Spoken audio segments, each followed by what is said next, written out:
இந்த எபிசோடில் நாம் இயக்குனர் சிவகுமார் முருகேசன் இயக்கத்தில் வெளிவந்திருக்கிற தாய்க்கிழவி படத்தை பற்றி தான் பார்க்க போகிறோம்.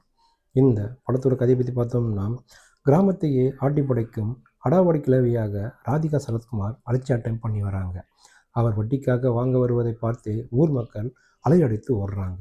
யாரையும் எடுத்தெறிந்து பேசி அகந்தையுடன் வலம் வரும் அவரை குடும்பத்தினரை பார்த்து பயப்படுறாங்க. கிழவியின் முடிவை எதிர்பார்த்து மக்கள் வேண்டிக் கொண்டு இருக்காங்க.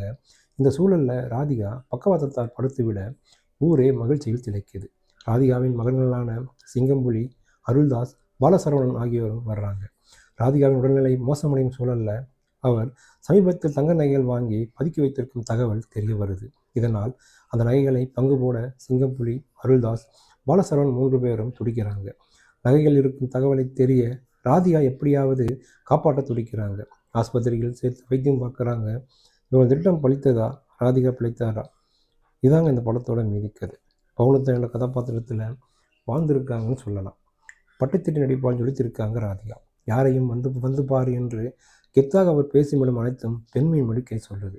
அவரது நடை, உடை, பாவனை அனைத்துமே ரசிக்க வைக்குது. பெண்மை குறித்தும் சுதந்திரம் குறித்தும் அவர் பேசுமிடம் அழகு. மகன்களாக வரும் சிங்கம்புலி, அருள்தாஸ், பாலசரவன் நடிப்பிலும் நகைச்சுவையும் ரசிக்க வச்சிருக்காங்க. மகளாக வரும் ரேச்சல் ரெபக்காவின் நடிப்பு கவனம் இருக்குது. உணர்வுபூர்வமான நடிப்பில் முனிஸ்கான் ஸ்கோர் செஞ்சிருக்காரு. நகையாசிரியாக வரும் இளவரசு, மருமகன் முறுக்கோடு சுற்றும் முத்துக்குமாரின் அனைவருமே கலக்கியிருக்காங்கன்னு சொல்லலாம். விவேக் விஜயகுமார் ஒளிப்பதிவும் நிவாஸ் கே பிரசன்னாவின் இசையும் படத்துக்கு பலம்னு சொல்லலாம். ஜாலியான காட்சிகள் படத்துக்கு பலம். சில காட்சிகளை யூகிக்க முடியுது. 2ஆம் பாதியில் லாஜிக் விலகலும் எட்டி பார்க்குது. பெண்களுக்கு நம்பிக்கை, சேமிப்பு தைரியத்தை விதைக்கும் களமாக படத்தை இயக்கி முத்திரை வைத்திருக்காரு இயக்குனர்.